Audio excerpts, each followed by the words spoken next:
Yeah. So, finishing part 2 of 2019.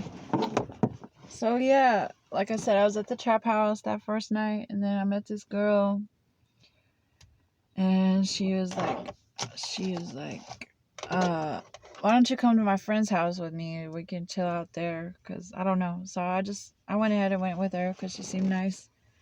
And,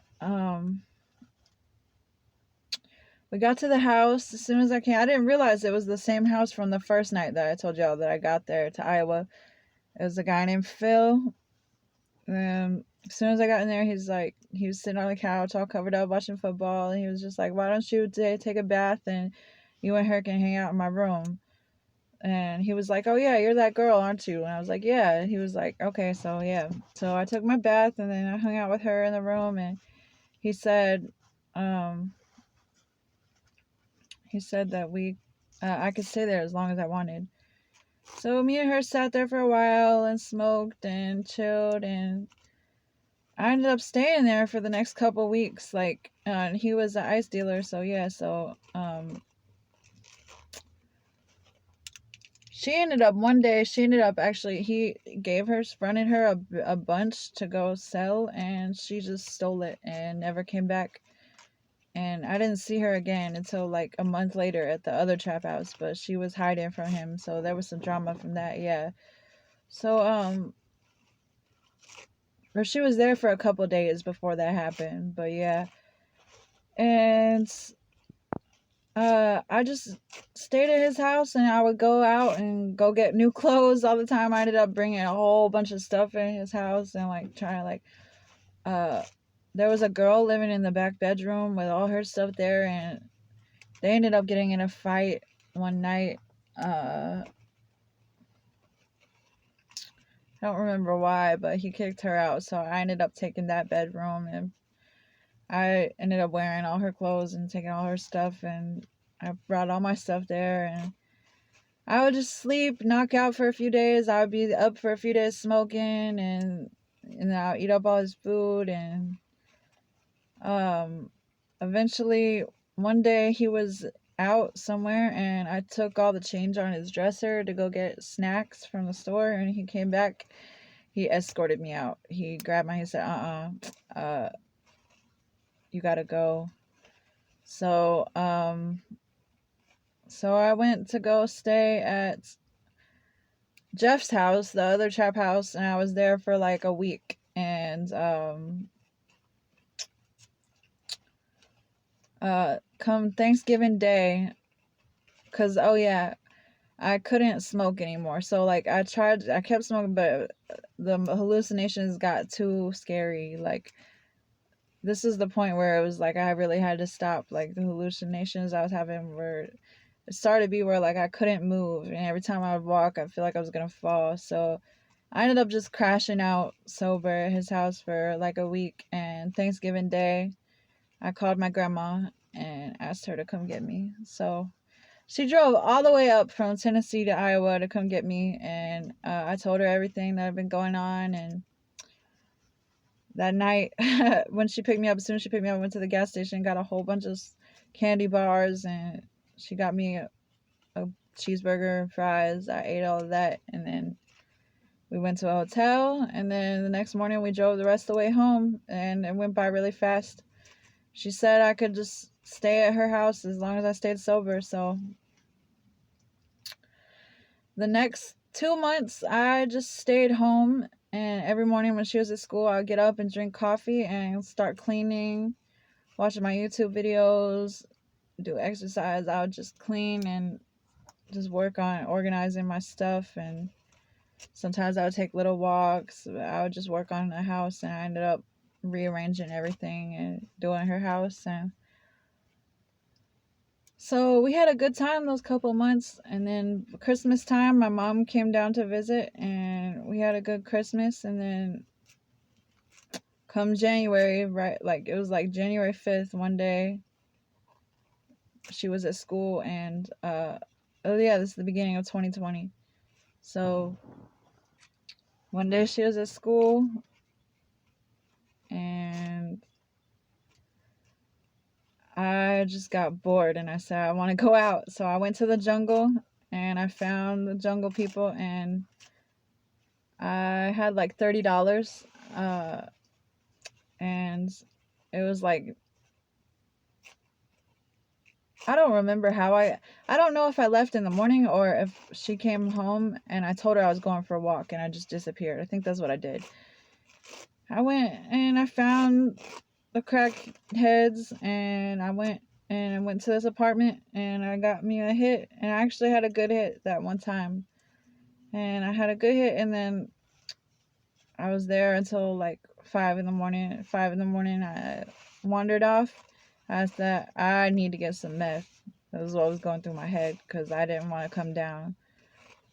So eventually this guy in a truck, this country dude pulled up on me and he was like, hey, you want to hang out? And I got in the car. I told him, I was like, I'm a meth head. He was like, oh, me too. Like, I'm just going to pick up some and I'm going to my house, my mom's house out in the country. Do you want to come? And I was like, yeah. So we went and got it and we went to that house and got high. And I had a bad trip, and I ended up organizing all his stuff, taking over. I acted like I was moving in like that first night, and like I could tell. And he just went to sleep, and I got scared. And I was like, "Can you stay up with me?" He didn't want to stay up with me. He just went to sleep. So I said, "I'm leaving." So I left and wandered around all night, and I was really hungry. And I came back to his house to look for him, and I couldn't find the house. So the next 3 days, I wandered around that little town and slept in an abandoned truck and stole a bunch of food from the gas station. And I was just eating and sleeping. And by the third day, I was like, I want to go to Florida. I said, I'm going to Florida. So I was either going to go to Florida or to Philadelphia to find my ex. And that was my plan. So I'm walking and walking and walking. I got a hitched a ride like up to another town a little further away. I said I'm gonna hitchhike on my way all the way there. For some reason, okay, so I went to a gas station and I bought me a biscuit. I started eating the biscuit and then I just broke down on the side of the road crying, thinking about my ex, and I was like, I don't want to get fat. And I literally started crying because I was like, I don't want to get fat.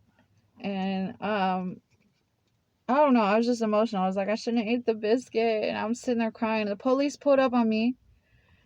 And I was like, I started freaking out. I'm like, I didn't do anything. I didn't have anything on me, luckily. But they ended up arresting me right there for nothing. I was just crying. I was like, I'm just trying to get to Florida. And they were like, they arrested me for public intoxication, which was bullshit. So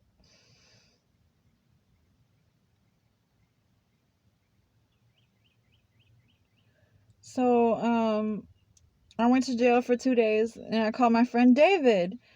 I called David, the guy from the van that brought me to Iowa. I was like, look, man, I'm back in town. Oh yeah, he knew I was back in town because at Christmas time, yeah, I went and I found him. Around Christmas time, I was like, can I take a walk? And I just went and hung out with him for a few minutes. It turned out he had a new girlfriend that was living in the van with him, and she was really nice, and they were cool. So he was like, yeah, here's my number. If you ever need anything, call me. So I called him from jail, and he came and got me and bailed me out, $200. Took me back to Freya's. I was going to stay here at Freya's again. She was like, okay, you can stay, but you need to start looking for a job. So I ended up leaving right away and just went on a long meth run for like 2 months. I went on a meth run. I would come back to her house every other week, and crash out and leave again and do meth again. And that went on for 2 months, and she put up with it. But things just got crazier and crazier, and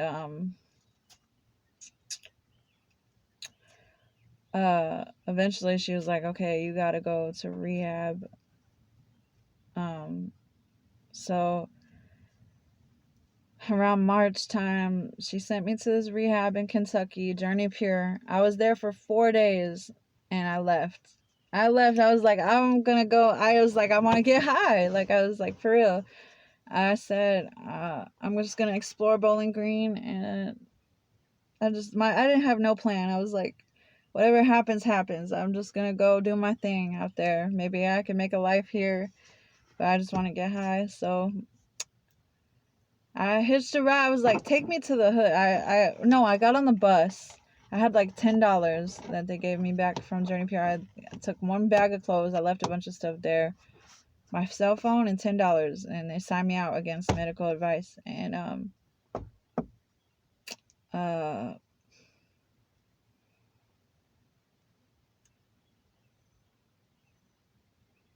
so I walked around.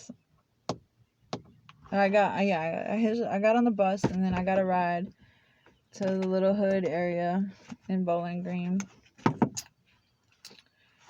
I ended up coming upon a house, a trap house, like right away, and they had meth, and they had meth bongs, and I smoked there, and I ended up leaving the next morning, and I ended up talking all night. Leaving early the next morning, and for the next couple weeks, I just wandered around, getting high. Like, you see my videos, like 8 close encounters with death. It's the same thing. All in Kentucky. All that shit happened in Kentucky. I went to jail. I ended up getting kidnapped and raped at knife point. I ended up going crazy. I ended up getting real sick from the meth. And yeah, if you watch my 8 close encounters of death, it tells in detail everything that happened in Kentucky. So my grandma came and got me. She bailed me out of jail. She came and got me. No, she didn't bail me out. Then once they let me out, she came and got me the same day.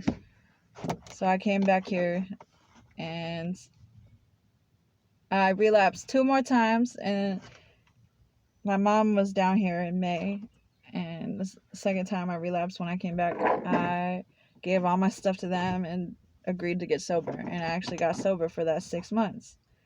And I was just at home drinking coffee every day, getting high off coffee.